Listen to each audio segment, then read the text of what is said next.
Hola, hoy vamos a preparar leche merengada. Es un postre muy tradicional, muy refrescante y muy sencillo de hacer. Lo único que necesitamos es medio litro de leche, 2 claras de huevo, una piel de limón, una rama de canela, un poco de canela en polvo si queréis para decorar al final y azúcar. Vamos a empezar quitando la piel de limón, como veis aquí, intentando dejar en la piel de limón la menor parte blanca posible, porque esa parte blanca del limón da un sabor amargo. A continuación ponemos la leche a calentar, añadimos la piel de limón y también la rama de canela cortada en 2 partes y esperamos a que hierva. Cuando no llegue a hervir pero esté a punto de hervir, apagamos el fuego y dejamos que repose en la nevera hasta que esté completamente fría.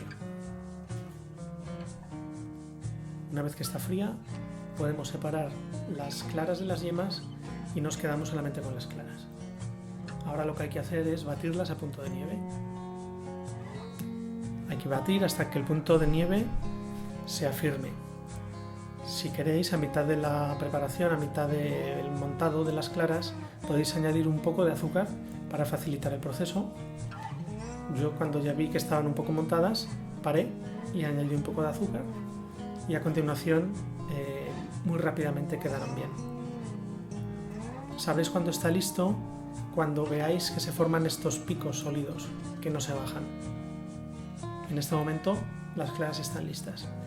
Lo último que queda por hacer es sacar la leche de la nevera, filtrarla para que no caiga ni la canela ni la piel de limón y mezclarla.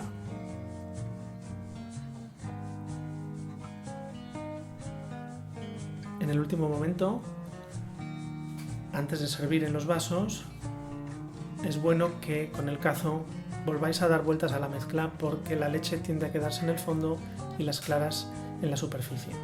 Así que aseguraos de mezclar justo en el último momento antes de servir. Y eso es todo. Hay que consumirla siempre muy fría para que el sabor sea el mejor. Espero que la podáis probar. Dejad vuestros comentarios y nos vemos pronto.